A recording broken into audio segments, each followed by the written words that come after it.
and welcome to the second episode of the Sami Owens Show. I had to do a little bit of uh, flipping around since I wasn't able to film the episode with Matt Legoo yet.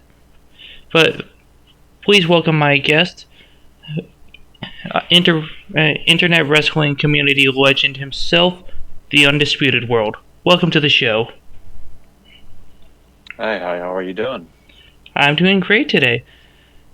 Now, I am so glad that you decided to join me on the show because we talk a lot on Instagram, and I have so much fun discussing wrestling with you. So this should be a very fun episode to do. Oh yeah, I'm excited. I'm very glad to be talking wrestling with you. All as always.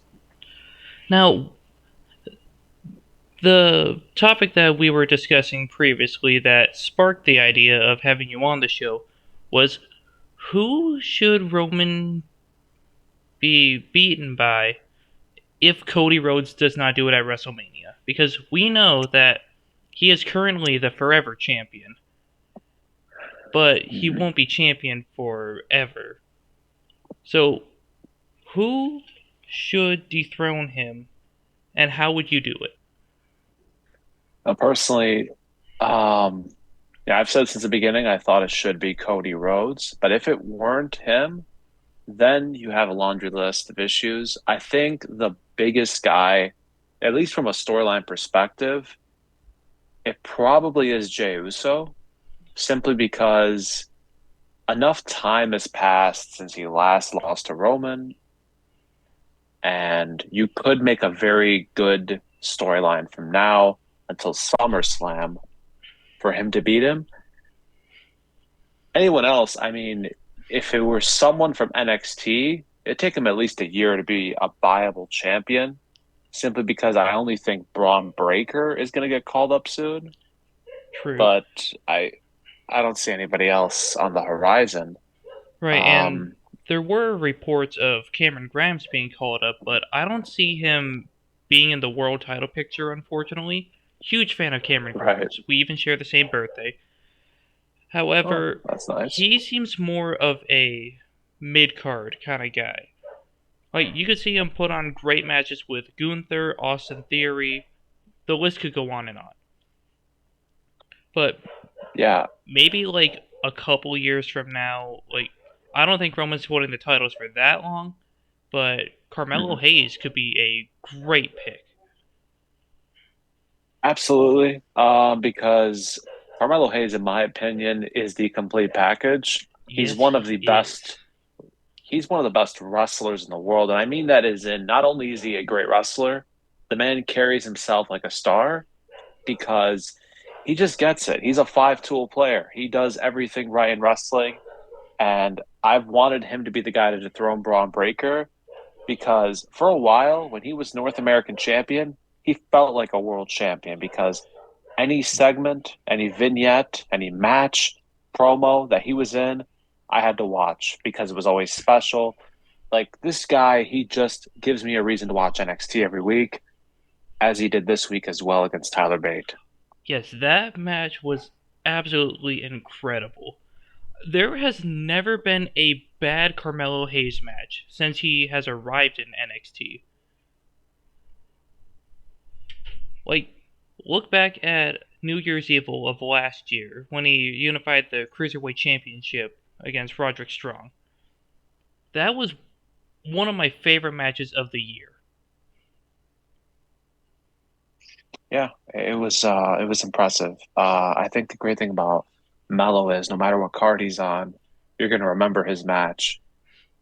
He has that great authority. Like if you put him in the beginning of the card, you're in for an explosive opener. You put him in the middle of the card, he's going to light the crowd up again. They're not going to go to sleep.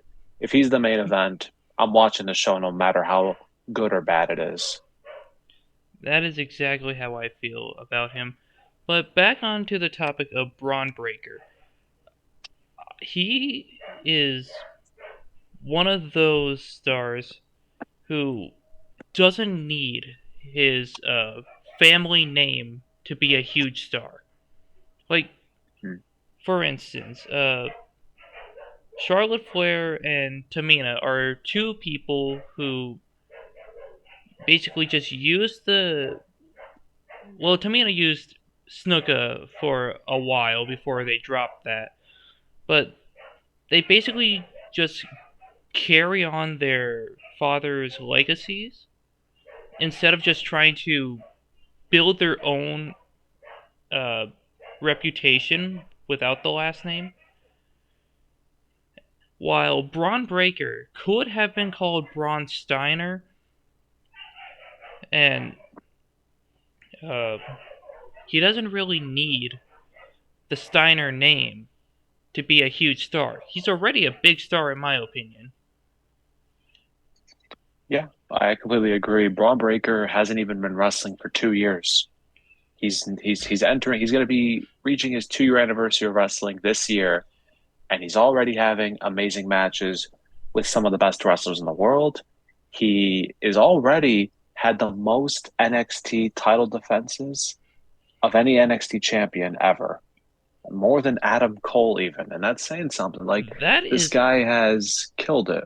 that is mind blowing, honestly, because Adam Cole Hmm. had the greatest run as NXT champion, without a Right. doubt, because he also put on classic after classic. But Braun Breaker is on almost at the level of being one of my favorite NXT champions because he's had so many great matches. I don't. Yeah, I didn't see his title defense against Jinder. All I know is that he did not hinder him, so that's good.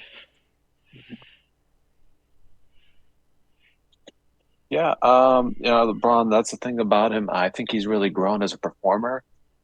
He's got a great offense. Reminds me a lot of his dad and his uncle. He really does feel like a modern day Steiner in a way. Um, and yeah, like his NXT championship run has been amazing. I've loved it. And I feel like once he does lose to Melo, I feel like he can do a lot on the main roster, but I wouldn't put him in the world title just yet. I just have him be a destroyer right out of the gate. Like have him just beat down like main eventer after main eventer. Show the world why he's special. I feel like that it worked in NXT, and I feel like it can work on the main roster. Right, like if he loses to Carmelo Hayes at Stand and Deliver, which I kind of hope he does, I think the best way to introduce him to the main roster is either revisit the feud with Dolph Ziggler or have him go against Seth Rollins because Mhm. they would just tear the house down and it would show him as a serious threat to Roman Reigns down the line. Yeah, I agree. I think that would be a great match one day. Braun Breaker has really killed it. The fact that this man had one of the best rookie years of all time in 2022, I feel like that speaks volumes to the guy he is. And he was put in the ring with a lot of veterans in NXT. He had to face the likes of Tyler Bate, Carmelo Hayes, Ilya Dragunov. Like that takes guts, and he knocked out of the park every time. Tommaso And yeah, Ciampa, uh, Tommaso Ciampa for sure, Dolph Ziggler, Dolph JD Ziggler. McDonough. Yeah, I was just about to mention him. Yeah, that's amazing.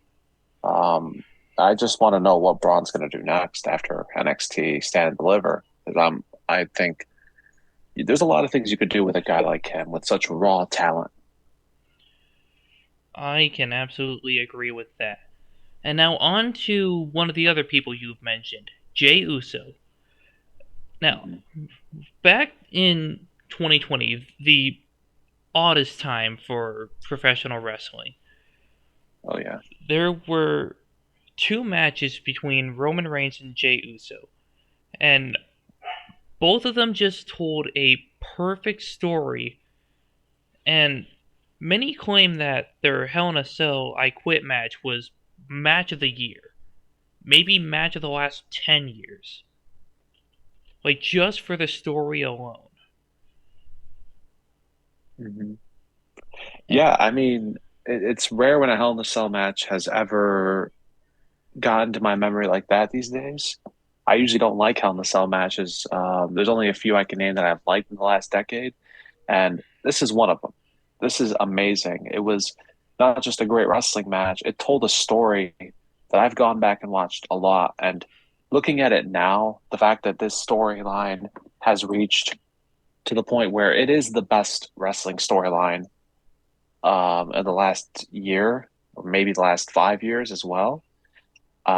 It's just amazing to see that now Jay and Roman are part of a bigger, uh, larger than life uh, book as it seems. It's a real story for all these guys, and that's why I feel like Jey Uso finally getting his comeuppance on Roman after WrestleMania. I feel like it could be a great story with or without the title.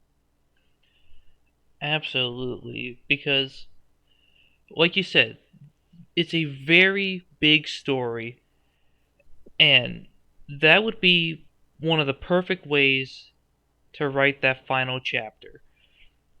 It doesn't matter if it's for the title or not.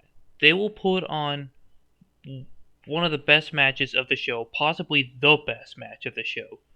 So if you could build that up towards SummerSlam with the Bloodline all breaking up, well, not entirely, like, the Usos can obviously stay together, but if you just have all of that chaos going on and just making Jay and Roman kind of like the captains of this Captain America versus Iron Man sort of situation where Jay will side with I know Jimmy and Jay will side up with each other. Maybe Roman and Solo could, unless if Solo decides to do something else for a while. There's there is so much you could do with that match to make it just one of the most uh, emotional and story driven matches. And besides, I wouldn't mind Jay holding a singles title. Oh yeah, I agree with you. Jay, since 2020, he's really shown how great he is. Not only as a wrestler, but he talks himself great. He's able to hype up a crowd. One of the better actors in WWE, I must say, because I believe everything that this guy says. And that's, I feel like, part of a great character when you actually believe what this person is all about. Um, the whole drama between him and Sammy, it's hooked me. It's the reason I can't even miss SmackDown. Like this time last year, I was not watching SmackDown. I would just like go on YouTube, look some segments up, see what I missed, maybe if something good happened. But now it's the most must see show in WWE, maybe minus NXT because NXT has been on a roll as of late as well. That is fair. And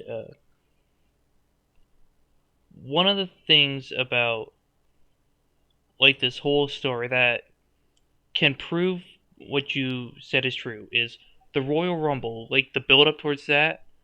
Well, mainly from Survivor Series War Game to the Royal Rumble. Before that, Jay despised Sami Zayn, and after Sami showed his loyalty to Roman, they started acting all oozy with each other. Right. And at the Royal Rumble, when he saw Roman just shoving Sami and then Sami hitting Roman with the chair, he did not do anything. Which, if that would Mhm. have happened beforehand, he would have been the first person to swing at him.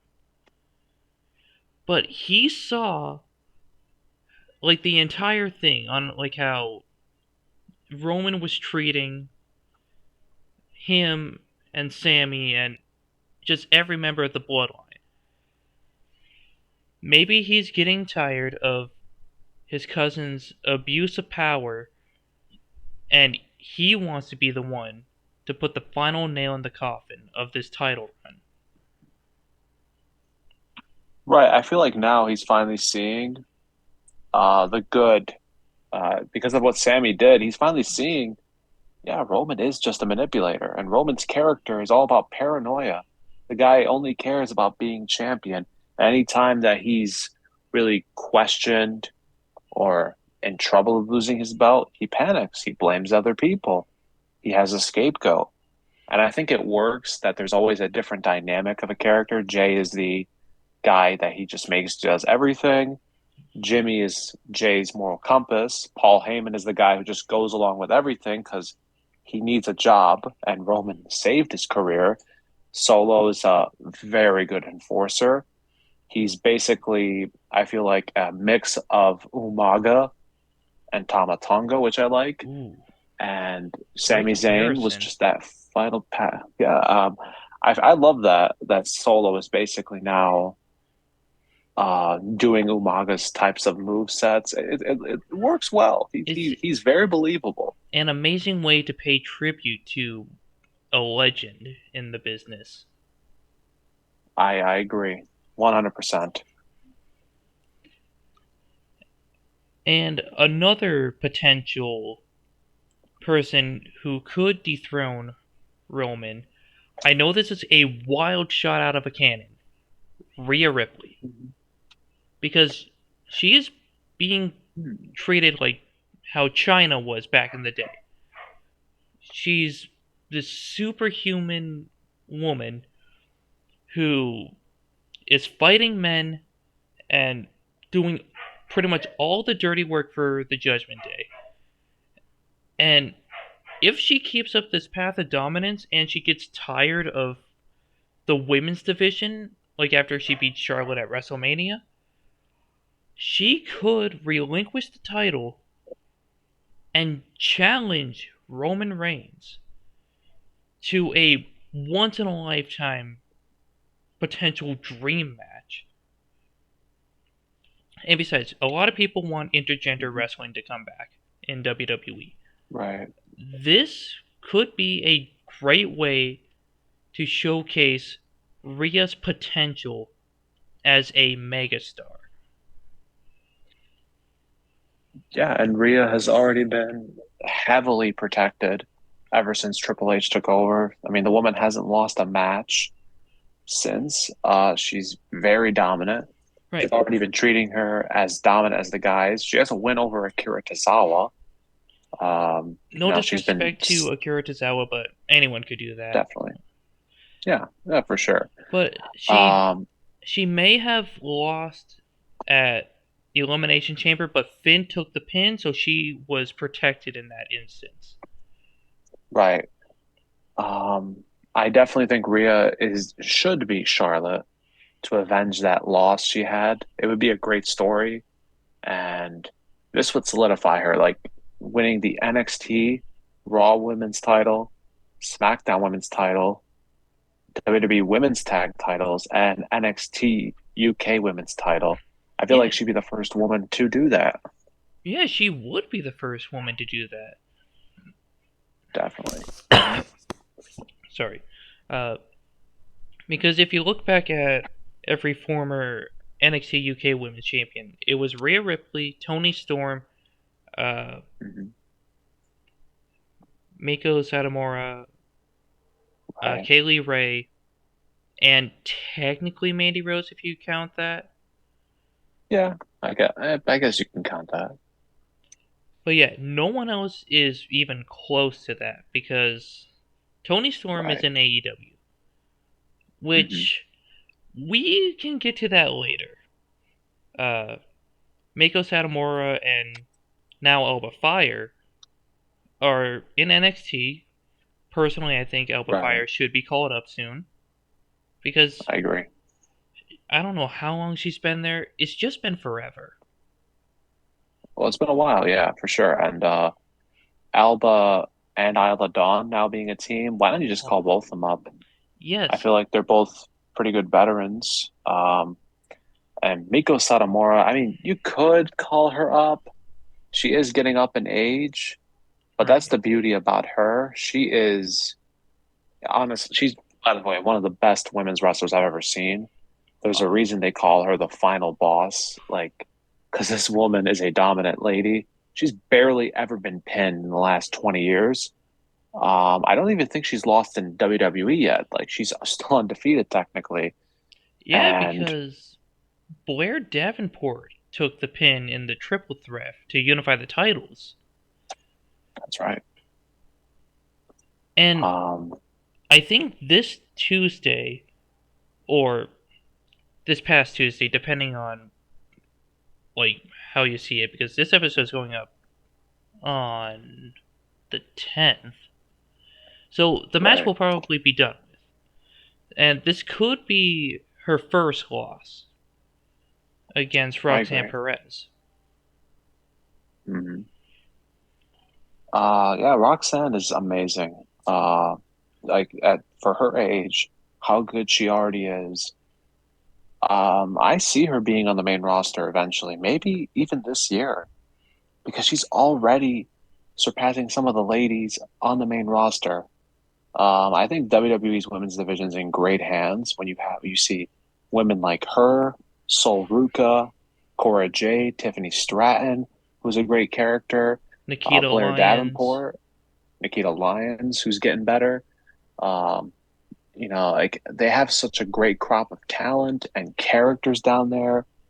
And when you count Alba Fire and Kaylee Ray, who are not even 30 yet, like you got plenty of women uh, to take the places of the main roster women. Like Right, WWE has like done a really good job lately with that. yeah, like there are some women who are getting close to possibly retiring, like Natalia, Tamina, uh oh god, I don't know who else. But when they're starting to get all phased out, we have this fresh crop of talent in NXT that could take their place and just build upon what has already been set in the women's division. Absolutely. I definitely agree with that. Count that with, the amount of new women. The women's roster is deep in NXT right now, so much so that they have a tag division now. And I feel like those titles are kind of better booked than the main roster Oh, women's tag definitely. titles. Definitely 100%. Because Yeah, you have a well established tag team division like Ivy Nile and Tatum Paxley, Fallon Henley and Kiana James, Casey and right. Caden. Hmm. There's just so many teams that you could have down there. And Yeah, it is so much better than what the main roster is doing. Because the right. only legit teams there are Damage Control and Ronda and Shayna, if you can count that.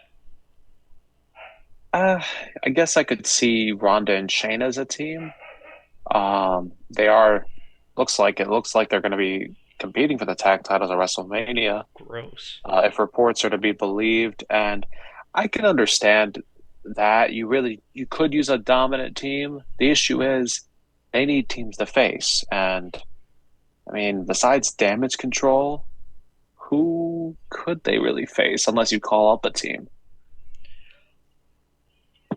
Or you could like turn one of the current storylines into a possible team because Nikki Cross, she is currently stalking Candice LeRae, and didn't she technically help her beat Piper Niven on Raw? I would agree with that. Yeah, I Like could see that as a I team. know it's a makeshift tag team thing, but she did say that all of her friends are gone. Right. Maybe this is a way to make Candice feel bad for Nikki, and they start teaming up, getting them both the push that they deserve, and maybe a good threat to the tag team division. Because you got, and well, you could have Nikki corrupt Candice to bring back the poison pixie, and you could have that. go a good ways. But yeah, that could. I mean, that's the only possible team I could think of for the main roster. Right. So yeah, just call up some of the teams or do what the titles were meant to do. Go across all three brands. Like, I agree with that. Yeah, for sure. but back Um, on. Oh, I'm sorry. What you were gonna say something? oh no, you can go ahead. I was done. All right, but yeah, back on the topic of Rhea possibly beating Roman. You could have a Judgment Day versus Bloodline feud, which is what which yeah, a lot of people have been asking for that. And just their little taste of that feud at Raw's 30, I would love Hmm. to see more of it because you could have so many unique matchups like Damian Priest versus Solo Sikoa, Finn Balor and Damian Priest versus the Usos, or maybe give Damian Priest like one shot at Roman Reigns or something. Because everyone in that stable has the potential to be world champion, in my opinion. Like, I know a lot of people won't say that about Dominic Mysterio, but ex Condom is one of the best characters going right now. I agree with that. I think Dominic was always missing a character or a personality, and he finally has it. It looks like he finally has something. Ex-con Dom feels really special. It reminds me of when back in WCW, Eddie Guerrero was finally starting to get a character. He started acting like this con artist in a way. He was not only a great wrestler, but he was able to Mhm. con his way into any opportunity and steal spotlight from other people. I see that similarity with Dominic because, and that's why I feel like he should beat Rey Mysterio at WrestleMania. It would be a defining win for him, and would be really, it would like take the whole story centerfold. I mean, this is a guy who was in the crowd for race matches 20 years ago, and now he could actually beat his dad at WrestleMania. Like, I think that would be pretty special. Right, there is no other way for that match to go. Like, yeah, you could have Ray beat Dominic, but that wouldn't really help him at all. In fact, it wouldn't help either of them. Sure, Ray would get some redemption, but Dominic beating Ray would give him so much heat because Rey Mysterio is one of the best ever. He's been in the business for, oh god, I don't know how long, maybe 30 years because of Yeah, WCW, a little bit in ECW, correct. whatever Yeah, he did from 2014 to 2018. right. Yeah, he started out, in Mexico. He did a lot of stuff in Right. ECW. WCW, he hit his stride with Eddie Guerrero. Had some amazing matches, especially their Halloween Havoc match.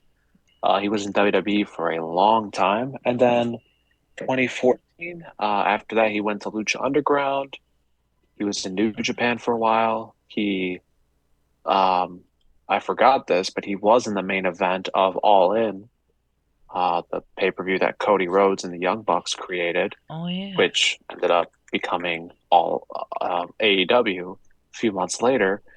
Yeah, Ray's always been just doing everything. And I feel like this, I mean, if this is the end of his career, I mean, what better way to put his son over? He doesn't even have to shake his hand at the end. You could have Dominic win and then Ray punches him after the match for Yeah, good measure. Like, just give him that, send the crown home happy type of feel. right. Like, it doesn't matter where you put that on the card. I know it obviously won't main event either night, but you Right. could have that as an opening match, and it would be something to get the crowd ready for the rest of the show. Yeah, I agree with that. Um, and then afterwards, you could do a lot with Dominic. You could put him in the mid card. You could have him still be with Rhea on SmackDown. While you're at it, I feel like their dynamic is pretty good, Dominic and Rhea. Uh, I think no matter what, say Rhea wins the title, Dominic beats Ray, you could still have them be a group, like Rhea having Dominic as a cowardly manager. There's plenty of possibilities with the whole Judgment Day that I'm really excited for, and that's why I hope both of them win at WrestleMania. Yeah, that would be a huge, like the huge push that the Judgment Day needs. Because yes, they're doing great right now, but this would just propel them to where they should be. Because every member, I am a huge fan of all of them. It doesn't matter like what they did before. This is some of the best work of honestly their careers.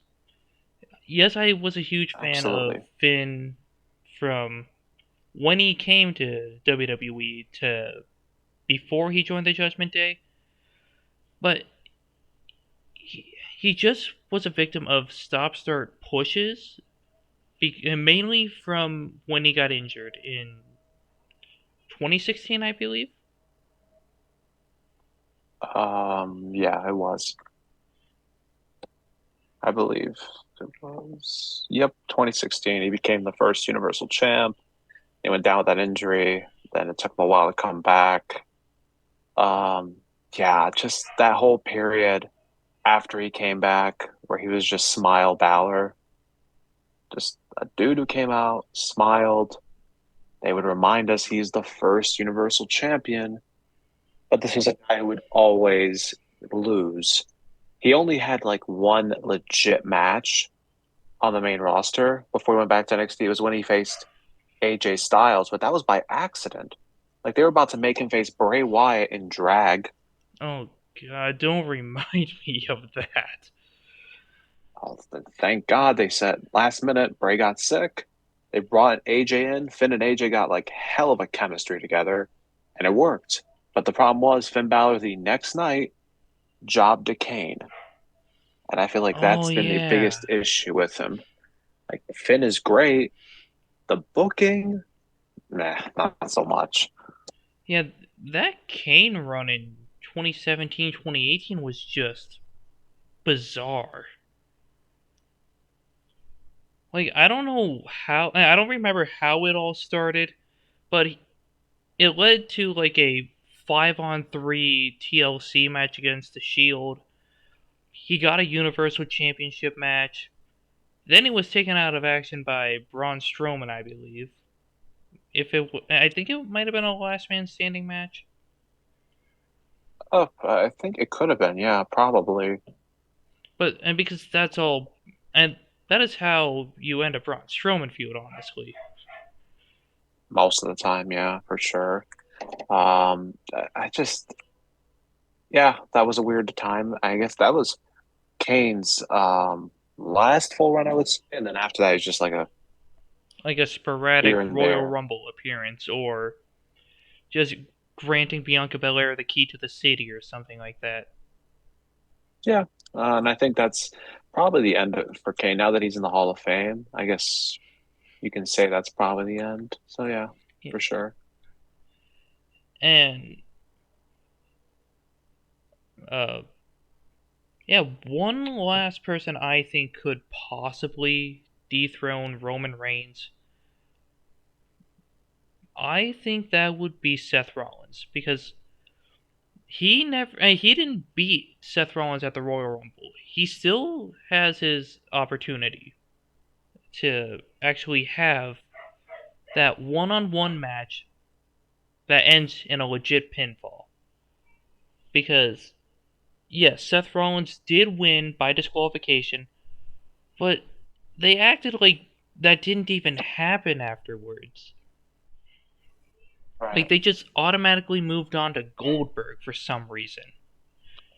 Oh yeah, they Yeah. were heading to Saudi Of Arabia, that's why. course, the dark timeline where nothing makes sense, and suddenly current stars are not good. And I just, like those first few shows, especially of Saudi, I couldn't even watch them. Like I really couldn't get through To be one show. fair, I think the Greatest Royal Rumble was one of the better ones. Like, it was a great start to the Saudi Mhm. era. Then we got the show I don't even acknowledge. Yeah, that show is just a joke. And then the one after, where Shane McMahon, by the way, beat Roman Reigns. Um, Oh, I forgot about that. yep. And on that same show, Goldberg and Undertaker. And I just regret watching that. Yeah, that was a train wreck and a half. As I long as agree. we don't get Brock versus Roman for the 527th time, or Goldberg coming back to dethrone Roman, I honestly don't care who does it. As long as they have a great match and it just affects Roman Reigns in the long run. Right. I agree with that. Um, and thankfully, I think Triple H won't be putting Goldberg in world title matches, thankfully. Because I feel like what he fits best in is a destroyer, a guy who comes in, beats up someone who deserves a beating, like Dolph Ziggler that one time. Okay, That's what Goldberg that was his works good for. that was Goldberg's best match since coming back, in my Yeah, opinion, probably. because Yeah, that was Dolph a really good Ziggler match. made him look good. Because Yeah, he those did cells from those spears, man, that looked intense. for sure. Like, I loved it. That's what I think Goldberg works best in. When he's not facing a Brock Lesnar, um, I would have him just face a guy like Ziggler, someone who you could write in, oh, this guy deserves a beating, and then boom, there he goes.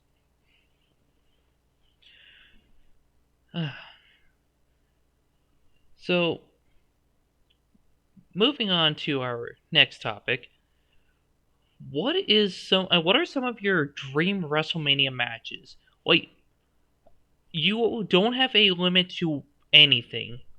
Like, you could bring in someone for one match. You could like re-sign someone for a lengthy run. Like, what are some matches you wish you could see at WrestleMania? Personally, could see a guy I would love to see. I've always wanted to see Johnny Gargano versus Bryan Danielson, That two of would the be best perfect. underdogs ever. Sure, like Johnny being back in WWE is great. Hmm. Bryan Danielson has been on the run of his life lately. So I would just love to see that happen one day. Like I feel like it's still possible if ends up coming back. Yeah, or if you have uh, Triple H talk to Tony when Tony Khan's not going insane for some reason, then you could have them set up like a one-time thing at WrestleMania and just let them open the show. That would get the Yeah, crowd so excited for what's to come later in the show. right. I agree for sure. Like that'd be a must see match on any day of the week for sure. Um, yeah, that's been a dream match of mine since Gargano was in NXT. Yeah, and even going back to that whole storyline of Johnny Gargano versus Tommaso Ciampa, when Johnny was fired Mhm. and Daniel Bryan was hoping that uh, Johnny would lose so he could steal him for SmackDown. And Right. that was around the time when, yeah, I think that was around the time when Daniel Bryan was getting re-cleared for action.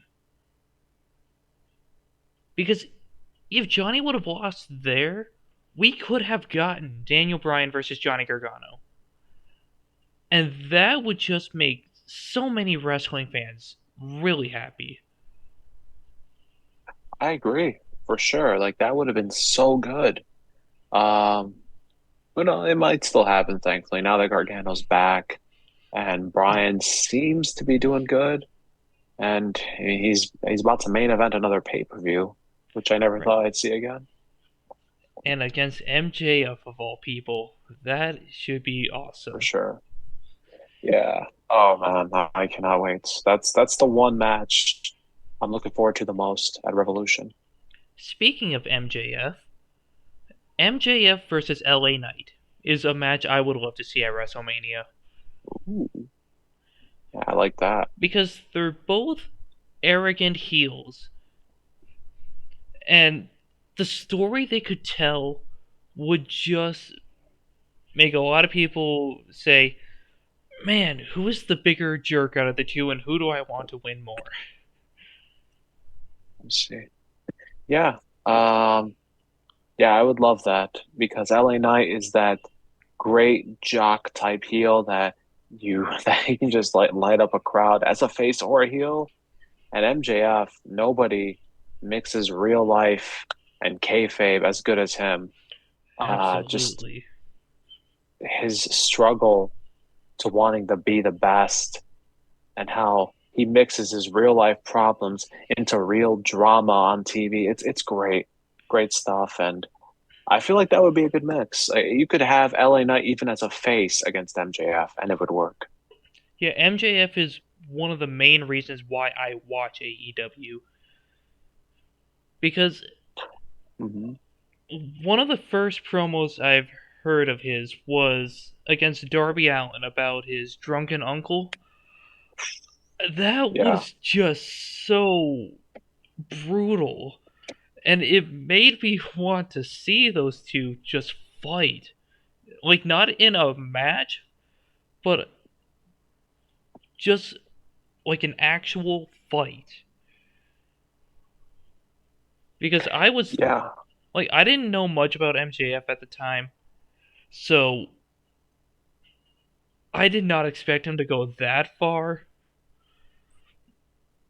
So it just made me want to see him get knocked out. yeah.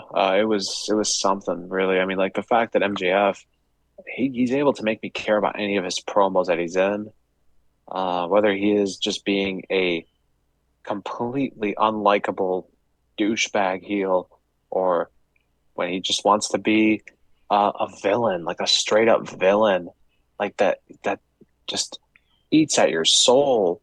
Or he tries to be a sentimental villain, like when he was with CM Punk. Right? Like, Uh, when he goes into his whole and when he goes into his personal life stories, he gets so emotional during it, it makes you care about him. And then he can just flip it around like 180 to being a complete jerk again. It just I don't know anyone else who can actually do that convincingly.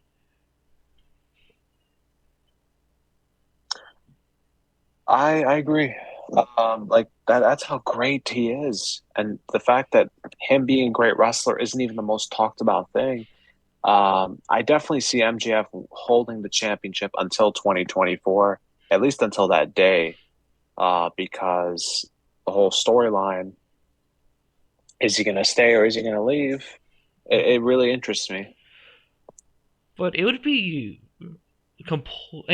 like really funny if he made it kind of like how Batista had to make his decision after winning the 2005 Royal Rumble, where he makes it seem like he's going to re-sign with AEW. Then he just attacks whoever is doing that little contract signing, and then signs a WWE contract on top of the AEW title, just to give Tony Khan that one slap in the face. Like, yeah, I know it's been done before by like CM Punk and Ring of Honor, where he signed the contract on the title, but MJF would find a way to put his own unique spin on it and make it so much better.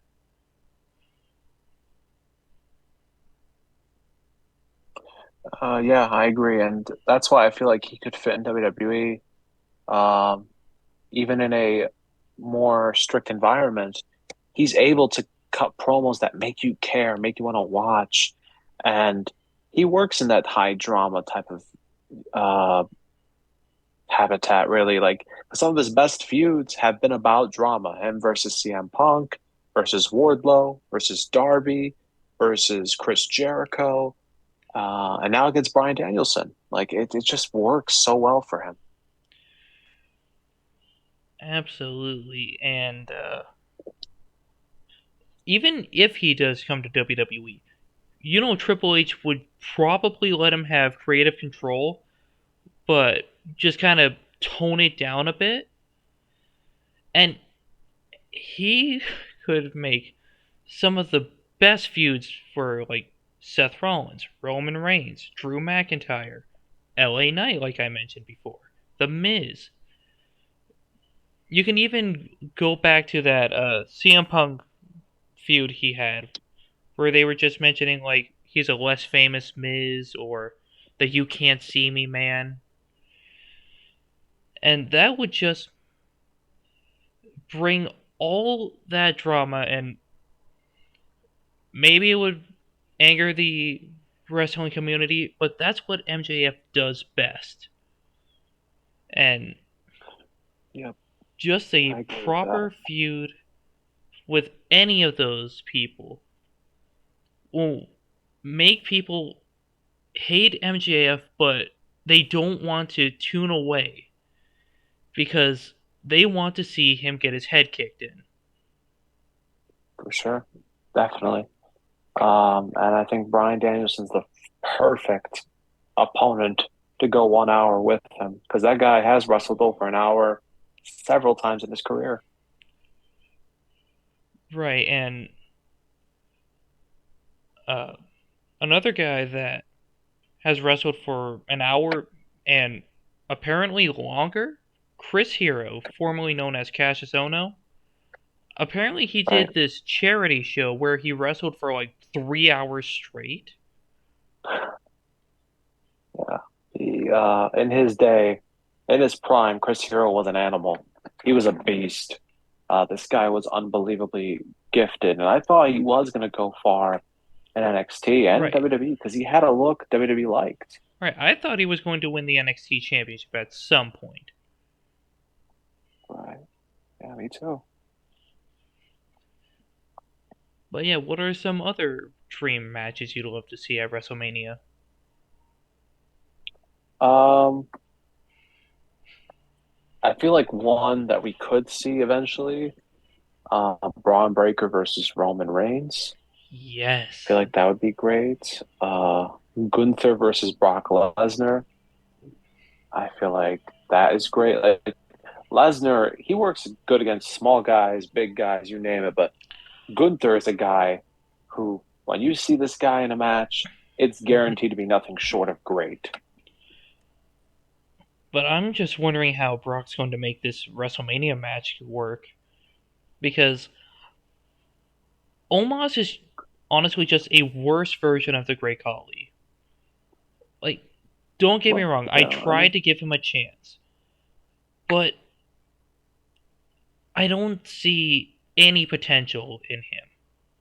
I hate to say it, but I don't think he's going very far. I do see. I give the guy. I'll give him credit that he is still about 27, 28. Yeah, And thankfully does have more mobility than Great Khali. But yeah, Omos does still need some work. right. The best you can hope for, I know Brock's gonna sell like crazy for this guy. It'll definitely be like that, but who knows? I hope it's just a short match at least. Right, and I already claim that's going to be the official bathroom break match, like for myself. But Probably. however, I do want to see him F5 Omos. Well, that would be cool. But yeah, back to Brock Lesnar versus Gunther. That is just going to be big meaty men smacking meat, in the words of Biggie. There is no other way to put it. Because those two will hit each other as hard as they can. Just like what Gunther and Sheamus have done in the past. It probably won't be 5 stars like those matches, but it will be up there.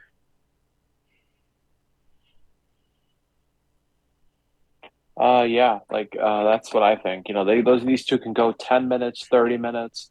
It's the beauty of guys like Gunther and Lesnar. They're gonna kill each other, and it'd be a great Haas fight for sure. That's something I would love to see.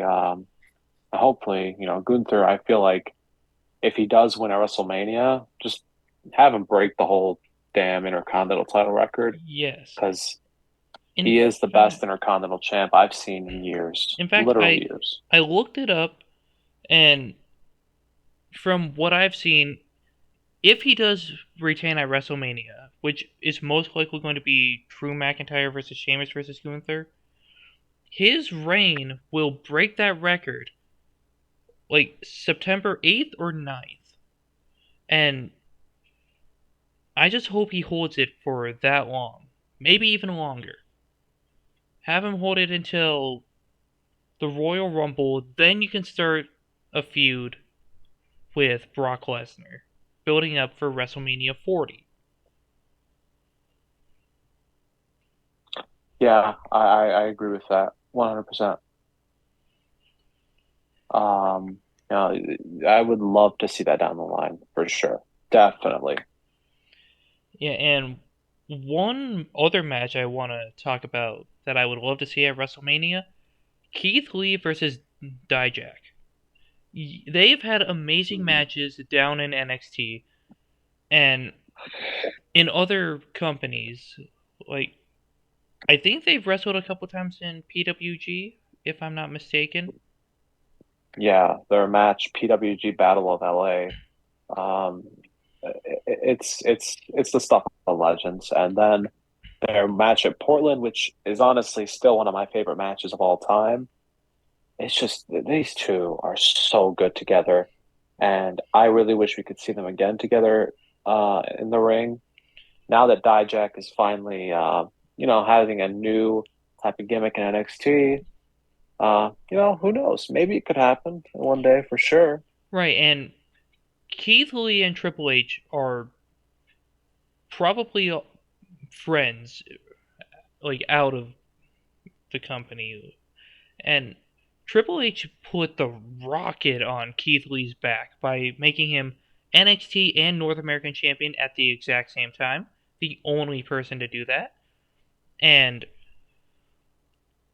with Triple H in charge of the main roster now, I know that Keith Lee would get that monster push he's been needing and not some Bearcat gimmick.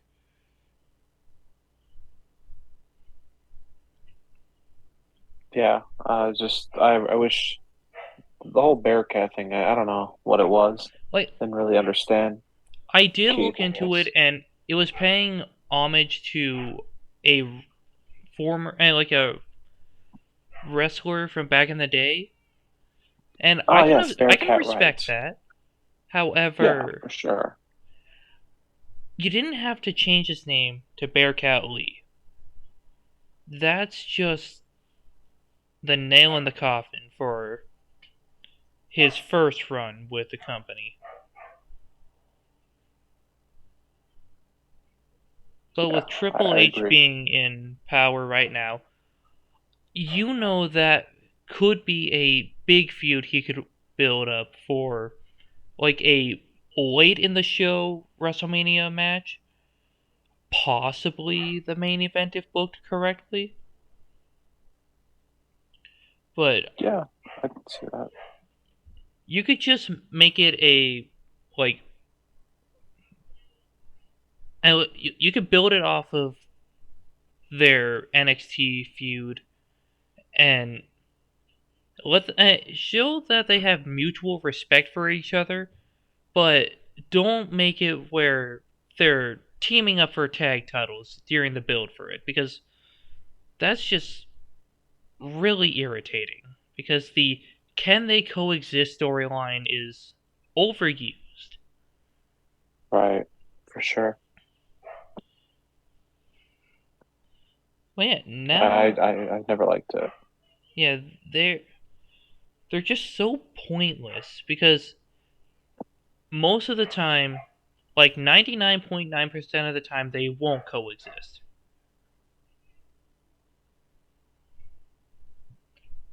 But now on Yeah, to our next topic. What are some things in any wrestling company that they should really fix? I feel like in WWE, it's the SmackDown Women's Division over anything. Just not it. It has nothing to do with really. I feel like the talent they do try. Yeah, They really do try, but it's just they need a more emphasis on it, I guess. right. Um, AEW, you could say the same thing. They have women that try their damnest, but it's the writing, the storytelling that I don't like. Right. I guess those are things. Especially this very confusing feud between Tony Storm and Saraya and Britt Baker and Jamie Hayter. Like Right. I first heard about it from looking through your account, which amazing stuff by the way. You're killing it every time. And Thank you. this the feud just seems so confusing. Like who's the face? Who's the heel? Why did they turn heel all of a sudden? Why did they turn face all of a sudden? Like it's so it's being booked way too fast and there's no actual reason behind it.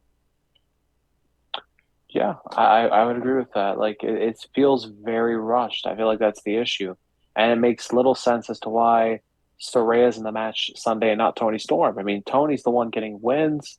She's a former champion, and Soraya has had two singles matches, one against Britt, which was very disappointing, and then she beat Sky Blue, who's not even signed to AEW in like 3 minutes. Like it's just you need more. You need more from Soraya. I don't know why she's in this match Sunday other than name value. I'll be completely honest, I thought Sky Blue was signed a long time ago. So this is news to me. She has some sort of deal where she makes appearances, but no, she's not all elite, unfortunately. Yeah, she seems like someone who would make a great addition to the roster. Like, Right. I know she won't, and she probably wouldn't make it to their top women's prize. Maybe she could be TBS champion if Jade Cargill ever loses. But, yeah, it's just confusing how the women's divisions are for both AEW and SmackDown. They just need to take the time to book proper stories and make these non-title feuds mean something. And if you're booking a title feud, make it mean something. Like, yeah, I'm just looking. Oh, yeah, I was looking at the match right here. It's Jamie Hayter versus Saraya versus Ruby Soho. And I see your point. Tony Storm should be in that match instead.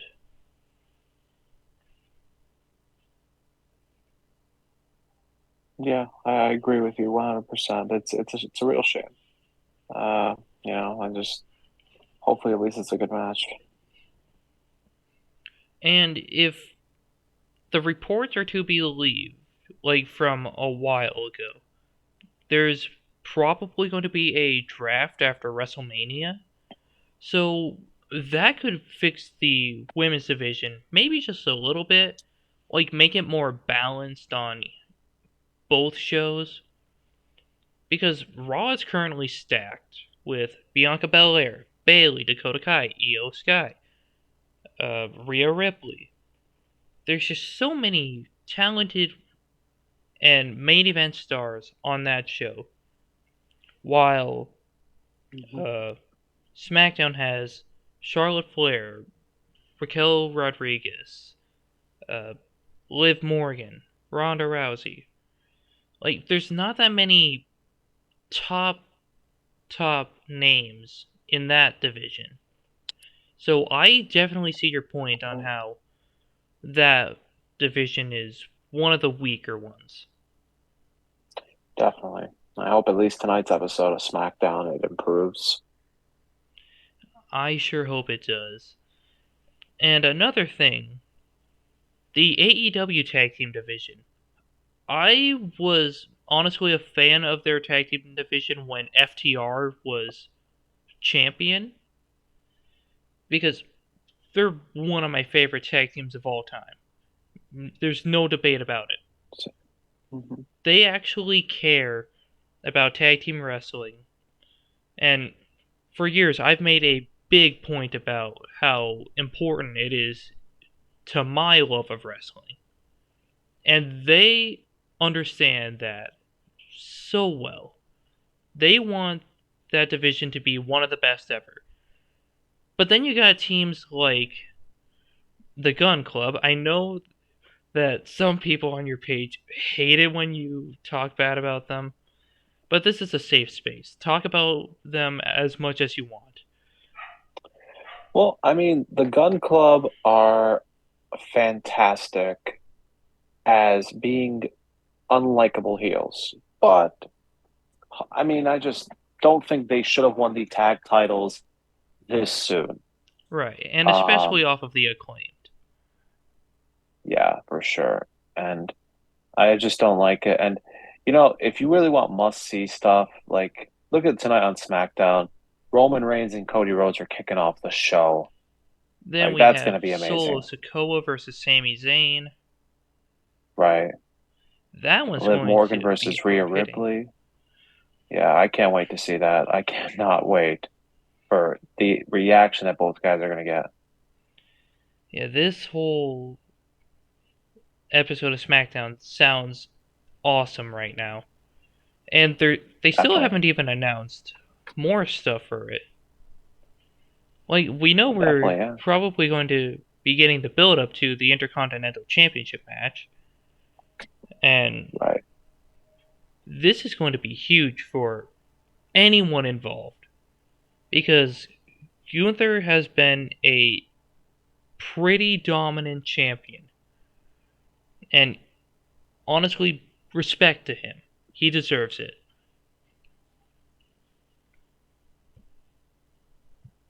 Yep, for sure. And now, looks like Roman's kicking off the show. Oh yeah, SmackDown's going on right now. But was there anything Yeah. else you wanted to discuss during this episode? I think thankfully we discussed everything I would have liked to. If anyone does want to chat with me, The Undisputed World, that's where you can catch me on Instagram anytime. All right, and I'll put your link to the yeah, I'll put the link to that page down in the description. But thank you so much Hmm. for joining me on this episode, and I had a great Thank time you. filming this. Oh, me too. I was great. We should do this again. Thank you. Absolutely. So thank you all for watching this episode. I hope you like the video, subscribe, share it with your friends and family. Comment down below if you want to be on a future episode, and I will catch you in the next one.